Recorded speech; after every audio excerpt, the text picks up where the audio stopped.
Earth signs, tignan natin kung ano yung mensahe para sa'yo ngayong araw. Keep in mind po na ito ay general reading lamang, so hindi lahat ay makaka-relate, so be open-minded. Sa mga hindi pa po nakasubscribe dito sa ating channel, please subscribe na po kayo and pa-like na din po ng ating video. At sa mga nais pong mag-avail ng ating private readings, ng ating Evil Eye Amulet Necklace, at ng ating TRS Bracelet, makikita nyo po yung link sa description box. Tarot Intentions by Aliana Reyes. So, ayan, pasensya na po kayo. Nandito na naman si Dimitri. At sakop niya yung buong space, no, ng ating lamesa. So, yan. Kasi masarap ng tulog niya. Nakatupi yung paa. Pag nakaganon yung paa niya, yan. Sarap na sarap yan sa pagtulog. So, ayan po. Tignan na natin kung ano yung mensahe para sa'yo. Okay. Tignan natin. Marami ba kayong kayang gayahin? Earth signs for Scorpio, Capricorn. I'm open to receive any messages, please, Spirit Guide, for Earth signs. Uy. Okay. So, meron tayo ditong impersonator. May gumagaya sa'yo. Or, oo, tama, may gumagaya sa'yo. Ayan, o. Or, pwede rin naman kasi, baka ginagaya ka ng taon to kasi inspiration ka niya. Okay, so, pwedeng, ano yan, pwedeng positive energy, pwede rin naman negative energy. Basta meron dito, pwedeng ginagaya din kung paano ka magsalita, ganun. Scarcity tactics. Inside scoop. So, parang laging may uhaw dito. Meron nga dito laging uhaw sa lahat ng ginagawa mo. So, alam mo, pwedeng stalker mo to. Kaya mag-iingat ka. Tignan natin ano pa yung mensahe para sa'yo. So, meron po dito laging, alam mo yun, di ko alam kung ex mo to eh. Pero lagi siyang uhaw nga sa information about sa'yo. Curious na curious yung taong to sa'yo.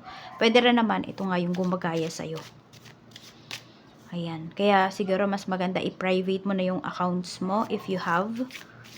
Or, wag mo masyadong, yan, kung hindi naman kayo content creator, yung mga post ninyo, wag nyong ipapublic. Tignan natin. Ano pa yung mensahe for you? Okay, hindi ko din alam kung meron dito. Nauuhaw ba kayo sa atensyon? Okay. Pwede kasi na pinagkakaitan kayo dito ng oras, ganyan. So, parang, ayun, hindi ko alam kung sa attention ba ng, kunwari, ng taong mahal ninyo, ganun. Tignan natin. We have swept away, caught up in romance, or clearing out emotions. Swept away. So, parang need nyo nang umalis, no? Need nyo na munang tanggalin yung emosyon, yung nararamdaman niyo towards sa isang tao. Clearing out emotion. So, pwedeng unti-unti, nakikilala mo yung taong to, unti-unti din nawawala yung feelings mo sa kanya. Kasi nakikita mo yung true colors niya eh. Tingnan natin ano pa yung mensahe para sa'yo. Pagdating naman po sa trabaho. Yan. Pasensya na po sa mga hindi mahihilig sa pusa. Siguro wag nyo na lang panoorin yung video natin. Pakinggan nyo na lang. Kasi wala, makikita nyo talaga buong video tong pusa. Si Dimitri. Tingnan natin. So, ayan, diba? Sarap na sarap sa pagtulog yan. Okay, we have the High Priestess pagdating sa work. Ayan po. Tama ba work to? Tama. So, pwedeng sa trabaho may gumagaya sa inyo. Sa trabaho, dito may nai-inspire sa inyo. Hindi ko alam kung ano yung trabaho ninyo. Pero, pwedeng may nagtatanong, no?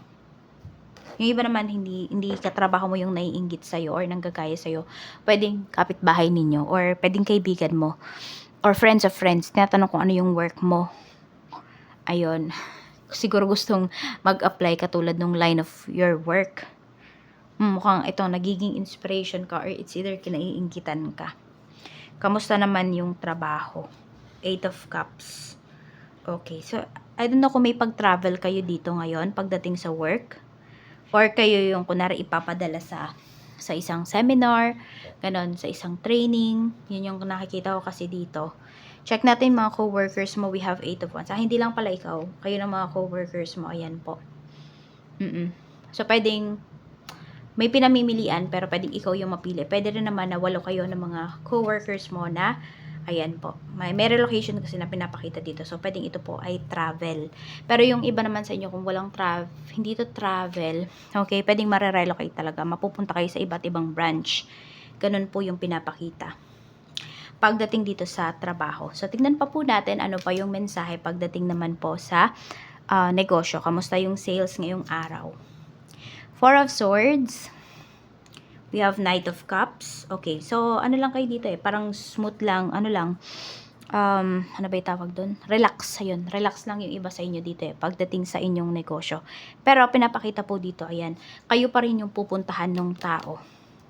Parang, alam mo yung, kahit hindi nyo naman minamarket masyado yung negosyo ninyo, kayo pa rin yung pinupuntahan. Ganyan po. So, maganda yung business mo kasi, di ba, kasi iba, kailangan pa nilang i-market yung business nila, ganyan. So, pwede po kasi ang binibenta ninyo dito is necessities talaga. Kaya, kayo po ay pinupuntahan. At saka maganda rin yung ano ba yun, customer service ninyo. We have 8 of Pentacles. Maganda po ang sales ninyo ngayong araw. Hataw na hataw talaga kayo dito, Siguro, iniisip ng iba sa inyo, kung masama man yung panahon sa lugar ninyo ngayon, iniisip nyo na, ay, baka hindi ganun kadami yung bumili, ganun. Pero hindi Tuloy-tuloy po. Tuloy-tuloy at kayo pa po yung pinupuntahan pagdating dito sa inyong negosyo. So, tuloy-tuloy po ang kita, ang magandang kita.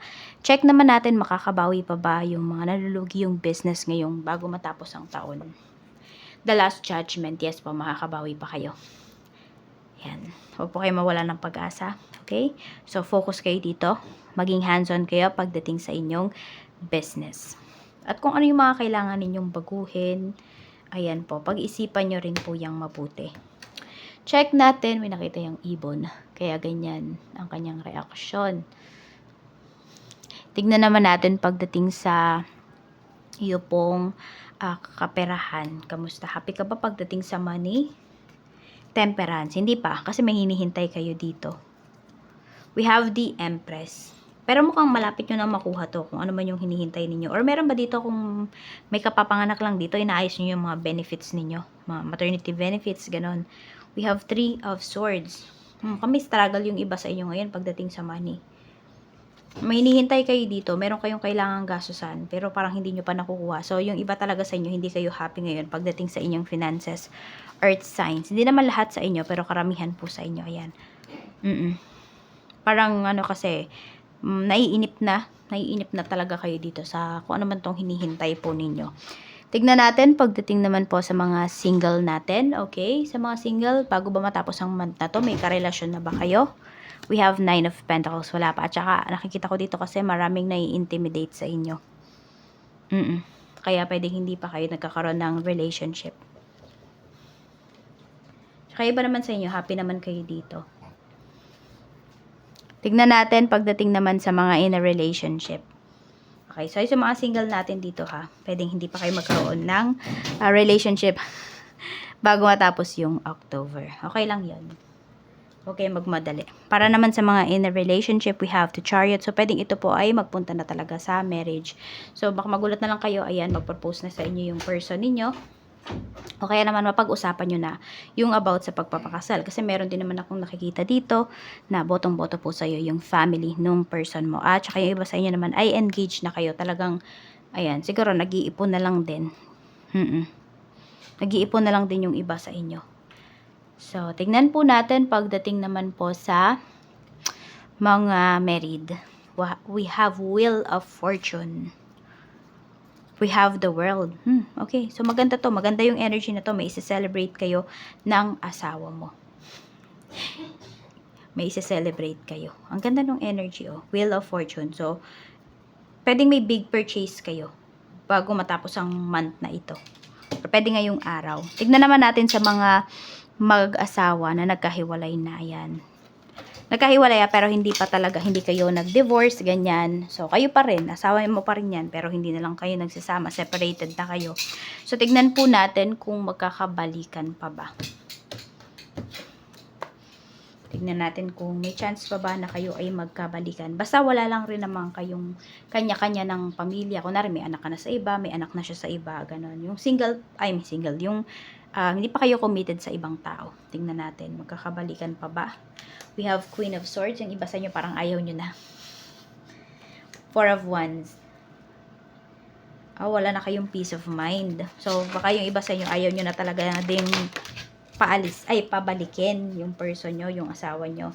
So, nadala na yung iba sa inyo. Kaya, ayun. May takot na rin kasi kayo dito. Parang feeling mo pag nakasama mo pa siya ulit, wala ka ng peace of mind. Baka mabaliw ka na. Yun yung naiisip ng iba sa inyo. Kaya, ayan, wala nang chance. Kasi, nag-decide na yung iba sa inyo. Pero kung, kung yung decision lang nung asawa mo yung hihintayin mo, for some of you, kung naghihintay pa pala kayo dito, meron naman tayong King of Swords dito. So, pwede pang bumalik yan sa inyo. Pwede pang mabuo yung family. Pero kung kasi kayo, ito yung pinakamalakas na energy, Queen of Swords, yung iba sa inyo, ayaw nyo na. Mas gusto nyo pa ngayon yung life ninyo. So, ayan lang po. Maraming salamat. Pasensya na po kayo sa magulong mga pusa. Ayan na din si Demi. Ingat po kayo. Bye-bye!